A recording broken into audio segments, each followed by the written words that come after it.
नमस्कार दोस्तों, स्वागत है आपका अपने YouTube channel study with letter में। डेली सेशन चलाते हैं करंट अफेयर का। उसमें हम आ गए अगले सेशन पे। आज जो हमारा सेशन होगा वो होगा 29 जुलाई का सेशन। हमारा डेली का सेशन होता है। उसमें हम आपको जो करंट के हमारे ऑब्जेक्टिव टाइप क्वेश्चन होते हैं वो करवाते हैं। एक क्वेश्चन लास्ट वीडियो में आपसे पूछते हैं, उसका आंसर देते हैं। एक क्वेश्चन डेली आपसे पूछते हैं जिसका आंसर आपको हमें कमेंट बॉक्स में देना होता है। हमारा डेली का सेशन होता है। आज जो नया सेशन होगा वो होगा 29 जुलाई का सेशन। तो आज का सेशन शुरू करने से पहले आप लोगों से अपील थी, आपने अभी तक हमारे चैनल स्टडी विद लेटर को सब्सक्राइब नहीं किया तो प्लीज़ सब्सक्राइब कर लो, बेल आइकन जरूर प्रेस करें जिससे सबसे पहले हमारे वीडियो का नोटिफिकेशन आप तक पहुंचता रहे। आपको हमारा वीडियो पसंद आए तो वीडियो को लाइक करें और दोस्तों तक जरूर शेयर करें। चलिए शुरू करते हैं आज का सेशन। देखते हैं पहला क्वेश्चन क्या कह रहा है। कह रहा है हाल ही में केंद्रीय रिजर्व पुलिस बल स्थापना, ये स्थापना है केंद्रीय रिजर्व पुलिस बल स्थापना दिवस यानी CRPF का स्थापना दिवस कब मनाया गया है। तो हमारा करेक्ट आंसर क्या हो जाएगा, ऑप्शन डी हो जाएगा। अभी हाल ही में 27 जुलाई को CRPF का स्थापना दिवस मनाया गया, तो करेक्ट आंसर ऑप्शन डी हो जाएगा। बात करें तो CRPF की स्थापना 27 जुलाई 1939 को ब्रिटिश सरकार द्वारा क्राउन रिप्रेजेंटेटिव पुलिस के रूप में देश में विशेषकर रियासतों में कानून और व्यवस्था बनाने के लिए एक विशेष बल के रूप में की गई थी। स्वतंत्रता के बाद अनंतिम भारतीय संसद ने 1949 में केंद्रीय रिजर्व पुलिस बल अधिनियम पारित किया और 28 दिसंबर 1949 को CRPF अधिनियम 1949 के प्रावधान के अनुसार बल का नाम बदलकर केंद्रीय रिजर्व पुलिस बल CRPF जो है कर दिया गया। CRPF को गृह मंत्रालय के अधीन भारत सरकार का बल बनाया गया है। ये किसके गृह मंत्रालय के अंडर में आते। अगला क्वेश्चन देखने से पहले देख लेते हैं जुलाई के कुछ दिवस हमारे हैं जिनको रिवाइज कर लेते हैं। विश्व खेल पत्रकारिता दिवस 2 जुलाई को मनाया जाता है। विश्व बैडमिंटन दिवस मनाया जाता है 5 जुलाई को। विश्व जनसंख्या दिवस 11 जुलाई को। अंतर्राष्ट्रीय चट्टान दिवस मनाया जाता है 13 जुलाई को। विश्व सांप दिवस 16 जुलाई को मनाया जाता है। राष्ट्रीय फुटबॉल दिवस मनाया जाता है 19 जुलाई को। राष्ट्रीय जंक फूड दिवस 21 जुलाई को। राष्ट्रीय प्रसारण दिवस 23 जुलाई को। विश्व भ्रूण विज्ञानी दिवस 25 जुलाई को और कारगिल विजय दिवस मनाया जाता है 26 जुलाई को। अब देखते हैं हमारा अगला क्वेश्चन। कह रहा है हाल ही में आसियान के विदेश मंत्रियों की 97वीं बैठक है वो कहाँ पर आयोजित की गई है। किसकी, आसियान के विदेश मंत्रियों की 97वीं बैठक जो है वो कहाँ पर आयोजित की गई है। तो हमारा करेक्ट आंसर क्या हो जाएगा, ऑप्शन ए हो जाएगा। लाओस में अभी हाल ही में जो 57वीं बैठक है किसकी, आसियान देशों की, उनके विदेश मंत्रियों की, तो वो अभी लाओस में इसका आयोजन किया गया है। अब लाओस की बात करें तो राजधानी यहाँ की क्या है, वियंतियाने यहाँ की राजधानी है, वियंतियाने राजधानी। और यहाँ की मुद्रा क्या है, किप यहाँ की मुद्रा है। लाओस की मुद्रा का नाम है किप। और इजराइल की राजधानी यरूशलेम, मुद्रा यहाँ की है न्यू शेकेल। अमेरिका की राजधानी है वाशिंगटन DC और यहाँ की मुद्रा है डॉलर। दक्षिण अफ्रीका की राजधानी केप टाउन और यहाँ की मुद्रा क्या है, रेंड यहाँ की मुद्रा है। बात करें तो 97वीं association of South East Asian nation जो आसियान है उसके विदेश मंत्रियों की बैठक 21 से 27 जुलाई तक लाओस की राजधानी वियंतियाने में आयोजित हुई है। अब आसियान की बात करें तो आसियान का पूरा नाम क्या है, association of South East Asian Nations इसका जो है फुल फॉर्म है। दक्षिण पूर्व एशियाई देशों का संगठन एक क्षेत्रीय संगठन है जो एशिया प्रशांत के उपनिवेशी राष्ट्रों को बढ़ते तनाव के बीच राजनीतिक और सामाजिक स्थिरता को बढ़ावा देने के लिए स्थापित किया गया था। 1967 आसियान घोषणा पत्र जो बैंकॉक घोषणा भी कहते हैं पर संस्थापक राष्ट्रों द्वारा हस्ताक्षर करने के साथ ही आसियान की स्थापना हुई थी। आसियान के संस्थापक राष्ट्रों की बात कर ले तो कौन है, इंडोनेशिया, मलेशिया, फिलीपींस, सिंगापुर और थाईलैंड इसके संस्थापक देश हैं। और इसमें वर्तमान में कितने देश हैं, 10। Indonesia, Malaysia, Philippines, Singapore, Thailand, Brunei, Vietnam, Laos, Myanmar और कंबोडिया जो है इसके सदस्य राष्ट्र हैं। अगला क्वेश्चन देखते हैं। कह रहा है हाल ही में भारत और किस देश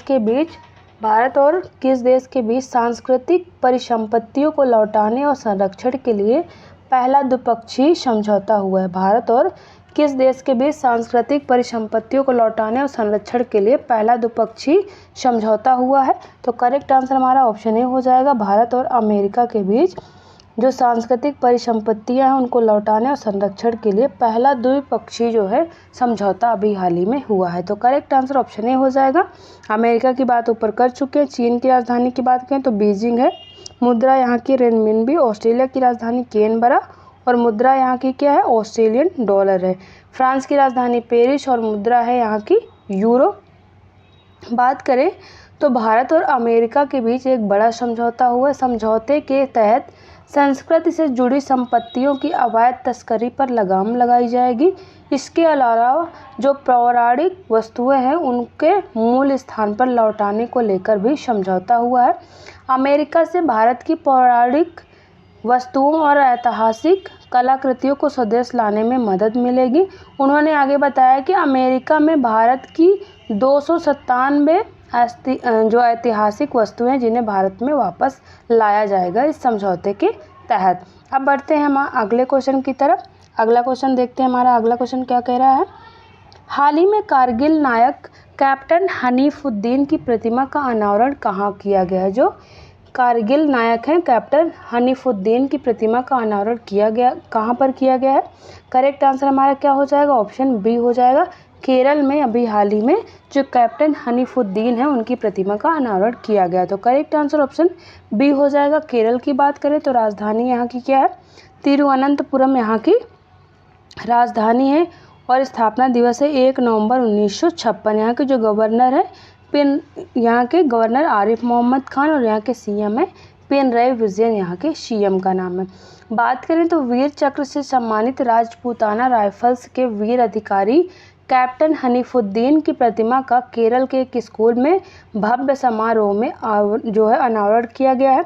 11 राजपूताना राइफल्स के एक बहादुर कैप्टन हनीफुद्दीन ने पाकिस्तान के साथ कारगिल युद्ध के दौरान लद्दाख के कारगिल के तुरतुक इलाके में दुश्मन के खिलाफ बहादुरी से लड़ते हुए अपने प्राण न्यौछावर कर दिए थे। उनके अटूट साहस और बलिदान के लिए उन्हें मरणोपरांत प्रतिष्ठित वीर चक्र पुरस्कार से भी सम्मानित किया गया है। अब बढ़ते हैं हमारे अगले क्वेश्चन की तरफ। कह रहा है हाल ही में पेरिस ओलंपिक 2024 में मनु भाकर ने कौन सा पदक जीता है। जो पेरिस ओलंपिक शुरू हो गया है 26 जुलाई से, उसमें अभी हाल ही में जो मनु भाकर हैं उन्होंने कौन सा पदक जीता है। तो करेक्ट आंसर ऑप्शन सी हो जाएगा। कांस्य पदक जीता है मनु भाकर ने पेरिस ओलंपिक 2024 में। बात करें तो मनु भाकर ने पेरिस ओलंपिक में महिलाओं की 10 मीटर एयर पिस्टल स्पर्धा में कांस्य पदक जीतने के बाद ओलंपिक पदक जीतने वाली भारत की पहली महिला निशानेबाज बन गई हैं।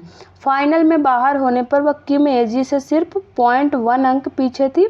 किम ने आखिरकार रजत पदक जीता और उनकी कोरियाई जो कोरिया की ही हैं ओह ए जिन, उन्होंने स्वर्ण पदक जीता। तो जो कोरिया की ही किम है उन्होंने रजत पदक जीता है और ओह ए जिन वो भी कोरिया के, उन्होंने स्वर्ण पदक जीता है और मनु भाकर ने कांस्य पदक अपने नाम किया है।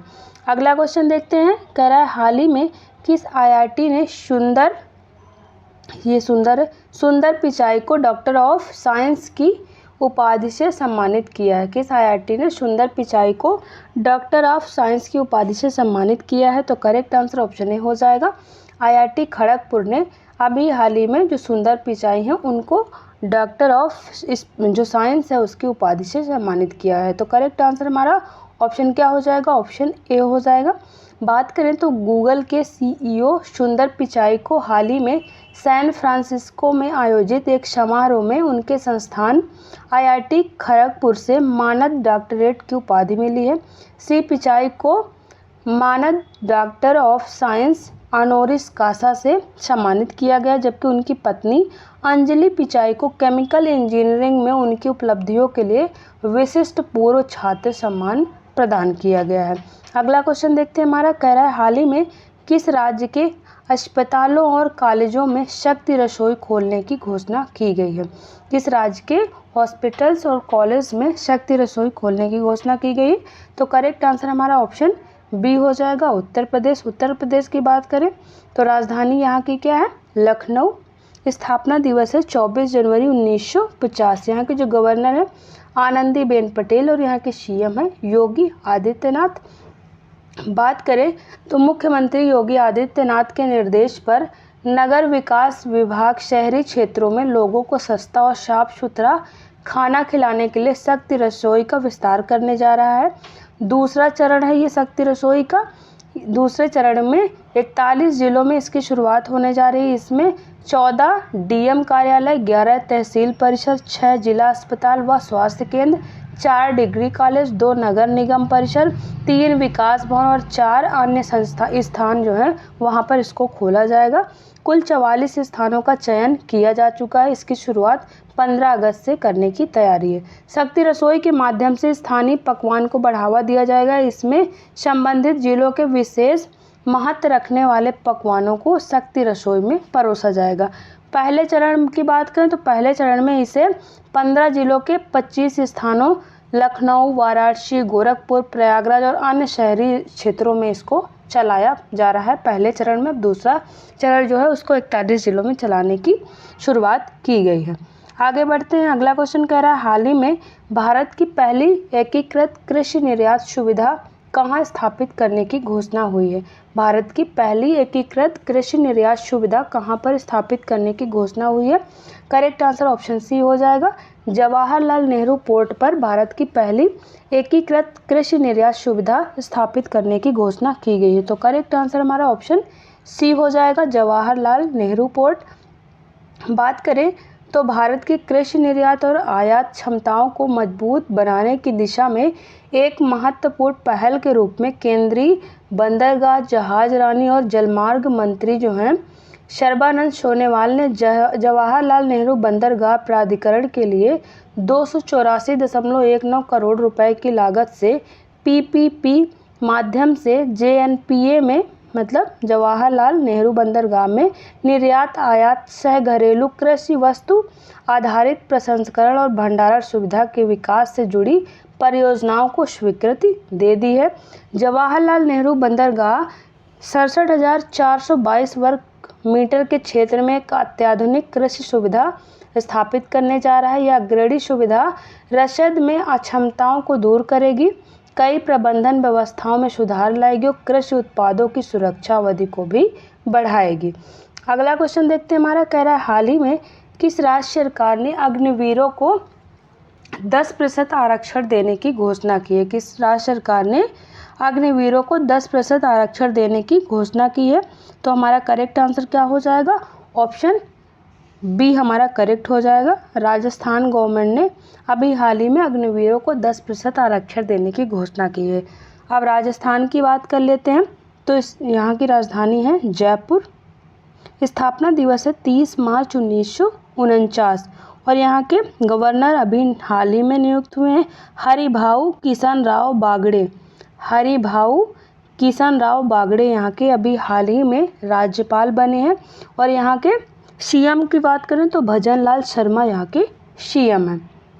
अब बात कर लेते हैं तो राजस्थान, असम और अरुणाचल प्रदेश में भी अब अग्निवीरों को पुलिस भर्ती में आरक्षण देने का ऐलान किया है।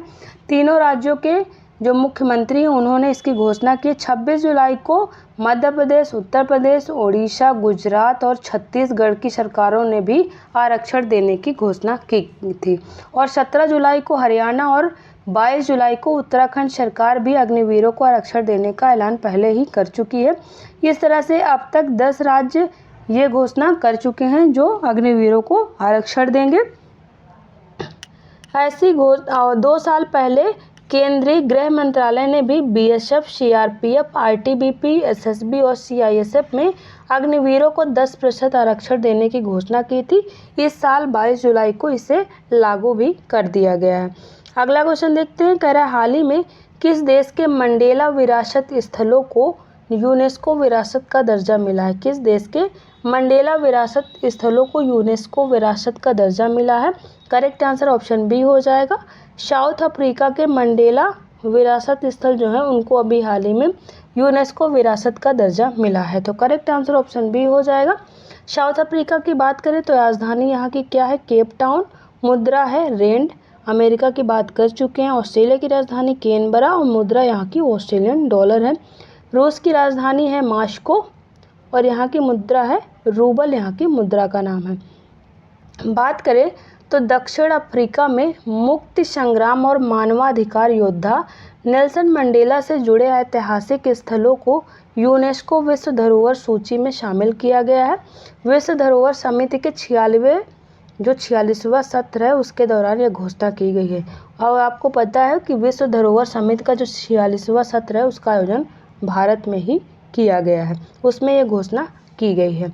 अब बढ़ते हैं अगले क्वेश्चन की तरफ। कह रहा है हाल ही में भारत और किस देश ने त्वरित प्रभाव परियोजना और डिजिटल समाधान पर समझौता किया है?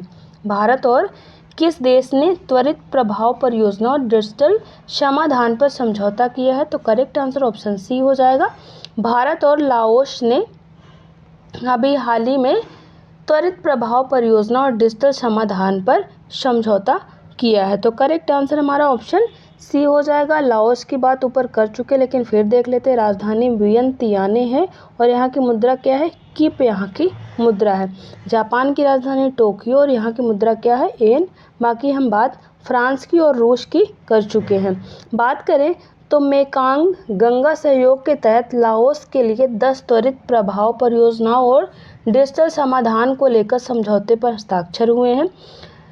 मेकांग गंगा सहयोग जो है उसका उद्देश्य 6 देशों Bharat, Cambodia, Laos, People's Democratic Republic, Myanmar, Thailand और वियतनाम के बीच पर्यटन, संस्कृति, शिक्षा, परिवहन और संचार के क्षेत्र में सहयोग बढ़ाना है। मेकांग गंगा सहयोग के तहत स्वास्थ्य और पारंपरिक चिकित्सा, कृषि, लघु और मध्यम उद्यम, जल संसाधन प्रबंधन, विज्ञान और प्रौद्योगिकी, कौशल विकास और क्षमता निर्माण जैसे नए क्षेत्रों को भी इसमें शामिल किया गया है। अगला क्वेश्चन देखते हैं। कह रहा है हाल ही में किस राज्य में थिंक टैंक ग्रिड जो है, जिसका नाम क्या है? थिंक टैंक ग्रिड की स्थापना करने की घोषणा की गई है? हमारा करेक्ट आंसर ऑप्शन डी हो जाएगा। अभी हाल ही में गुजरात में जो थिंक टैंक ग्रिड है उसकी स्थापना करने की घोषणा की गई है। तो करेक्ट आंसर ऑप्शन डी हो जाएगा। गुजरात की बात करें तो राजधानी यहाँ की क्या है? गांधीनगर। स्थापना दिवस है 1 मई 1960। यहाँ के जो गवर्नर श्री आचार्य देवव्रत और यहाँ के सीएम कौन है? भूपेंद्र पटेल यहाँ के सीएम हैं। गुजरात के सीएम है भूपेंद्र पटेल। बात करें तो जो वहाँ के सीएम है भूपेंद्र पटेल ने विकसित भारत के लिए विकसित गुजरात के लक्ष्य को साकार करने के लिए गुजरात @2047 डायनेमेटिक डॉक्यूमेंट रोड मैप भी पेश किया है।